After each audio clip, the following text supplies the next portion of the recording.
Good day. So today's lab,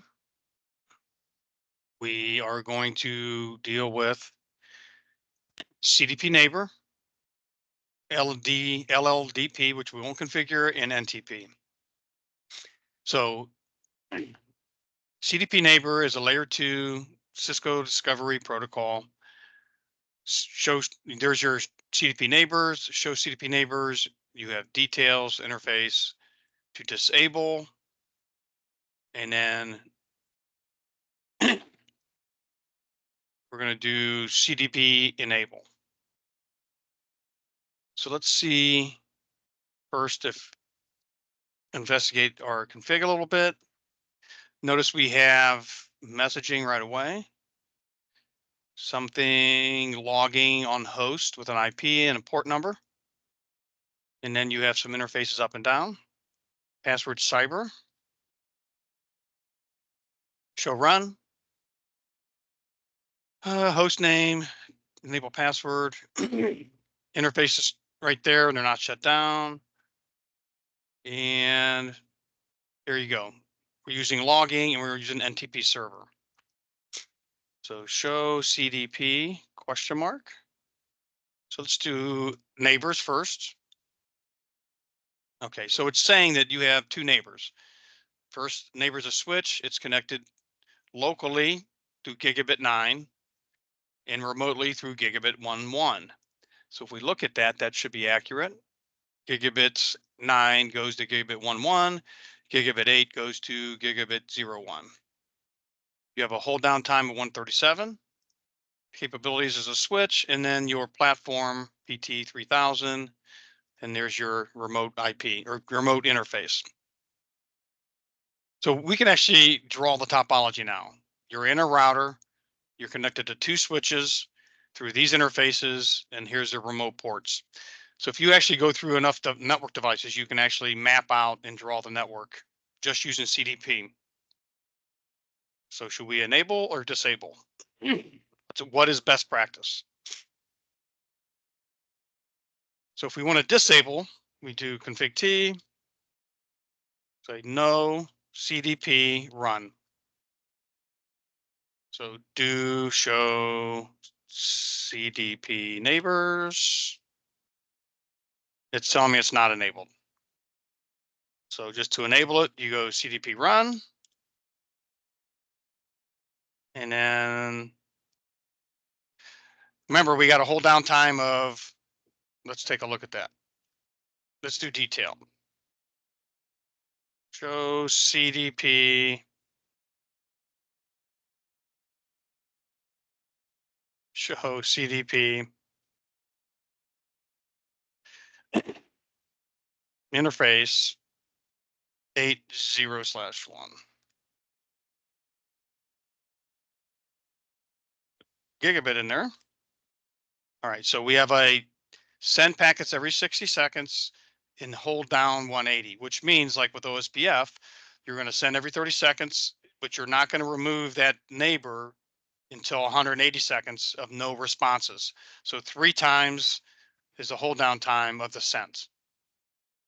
So that's something, it's default. You should know that. And then if you're going to do a non-Cisco device, you're going to run LLDP. Here's your config. I've never configured it, but maybe something you come across, you'll have to. So NTP. So if we set clock locally, that's how you do it. But we really want to use a server because I can if I change the clock on individual devices, that can be devastating. So if I centralize that function into a server, it can also put authentication on it, which we'll see. So NTP networks are hierarchical, kind of like DNS. You have a max hop count of 15, which means it'll only go through 15 layer 3 devices, or it stops trying to find a clock. The stratum 16 means it's unsynchronized. That's something you should recognize. And then we have 0, 1, and 2. 0 being the authoritative with the high precision timekeeping devices. 1 are directly connected to authoritative, and then 2s are directly connected to 1s. So there's your how you set your NTP server. So let's do show clock detail, show clock associations, show clock. So it says April 2nd, which is not, today's April 3rd. Let's do show NTP associations. So you can see here's your IP there, and then some other things here. So it's actually using it. So let's take a look at our server. We're gonna have to go to the services tab. If you want to check your IP, it should be 10.10.10.254. And then we're looking for NTP. So if you want to put authentication on, which probably would be recommended, that's where you'd put it, and add a username and host to your router switch. So let's change the correct time, 10:09. Come back and make sure. Okay, now I'm going to fast forward time 6 times. Show clock. Still April 2nd. So fast forward 6 times. 1, 2, 3, 4, 5, 6. So that's what I've learned about 6 fast forwards, and then it will update your clock. So if we show detail, it's saying you are using NTP. So we also want to see NTP associations.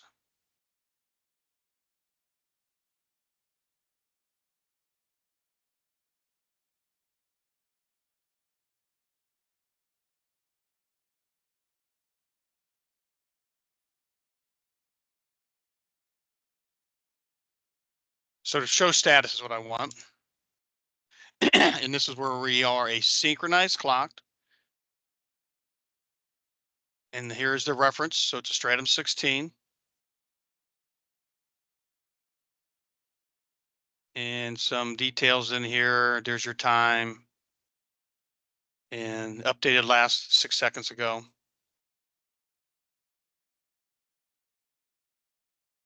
All right, so there's your clock. And if we look at our switches, I believe they are synchronized also.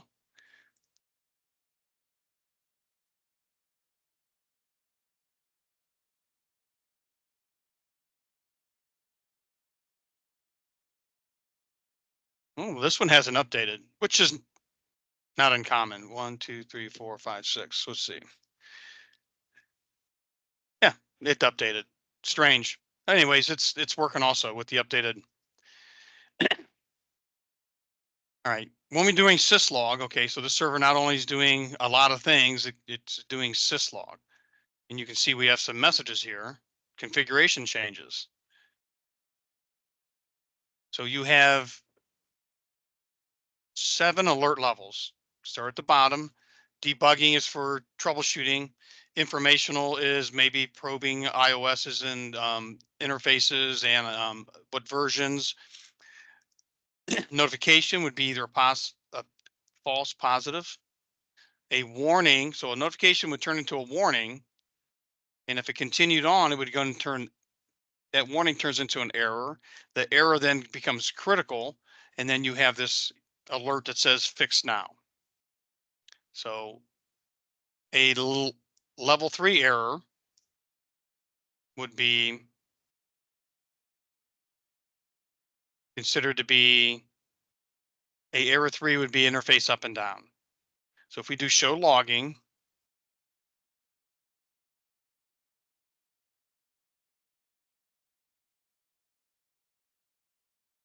you can see all the way down here is your IP. It's using UDP and port number 514. So let's see if it's actually working. So let's go to the server. We'll clear these, leave this on top on packet tracer, and then let's just take away this interface. So there's your message. So anything that's happening, so you can see that this log would fill up very, very quickly throughout a day of warnings, alerts, those types of things, informational messages.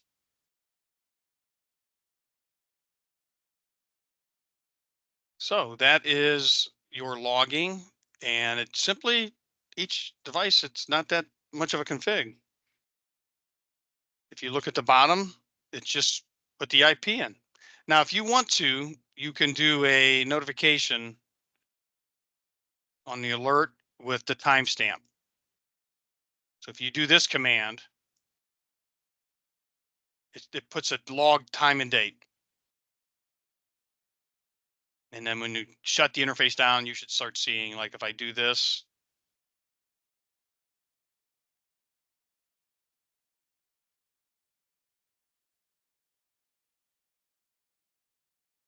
TINTLO1.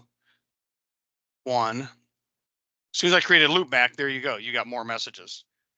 So it's just going to continue. So logs can be daunting and very big and very flat text base, separated by either commas, spaces, tabs, some type of a delimiter. So that is your Syslog CDP neighbors